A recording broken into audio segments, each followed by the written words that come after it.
everyone, it's really good to see you all. So today we will learn about all 6 types of algorithm with the help of an example related to it. So let's get started. First in our list is sorting algorithm. An example is the bubble sort. So this algorithm iterates through the list, compare adjacent element and swap them if they are in wrong order. It repeats this process until the list is sorted.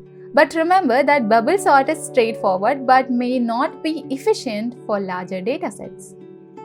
Now moving on to the searching algorithm. So an example is binary search. This algorithm works on a sorted array, repeatedly dividing the search intervals in half. It efficiently finds the position of a target value. Binary search is highly efficient, reducing the search space in the half with each step.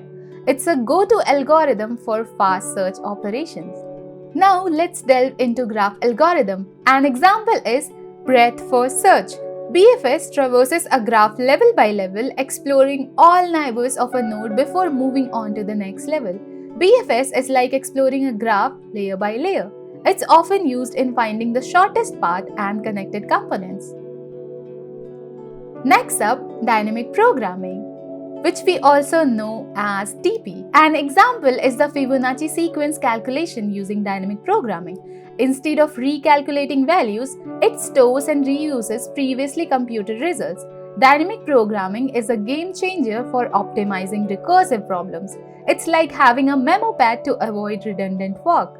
Now let's talk about greedy algorithm. So greedy algorithms make efficient decisions at each step. An example is Dijkstra algorithm. It finds the shortest path in a graph, making logically optimal choices at each step.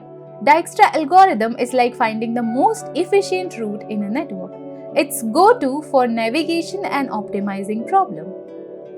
Now, last but not the least, divide and conquer. So let's talk about it. An example is the merge sort algorithm. It divides the array into two halves, recursively sort them, and then merge the sorted halves.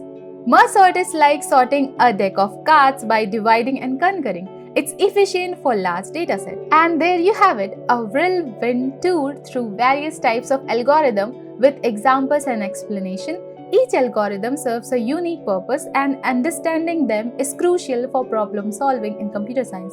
So this video is just about exploring all the different type of algorithm with some of its example. So this is it for this video. I hope this helps. Please do like, share and subscribe to the channel. Thanks for watching and I'll see you in the next one.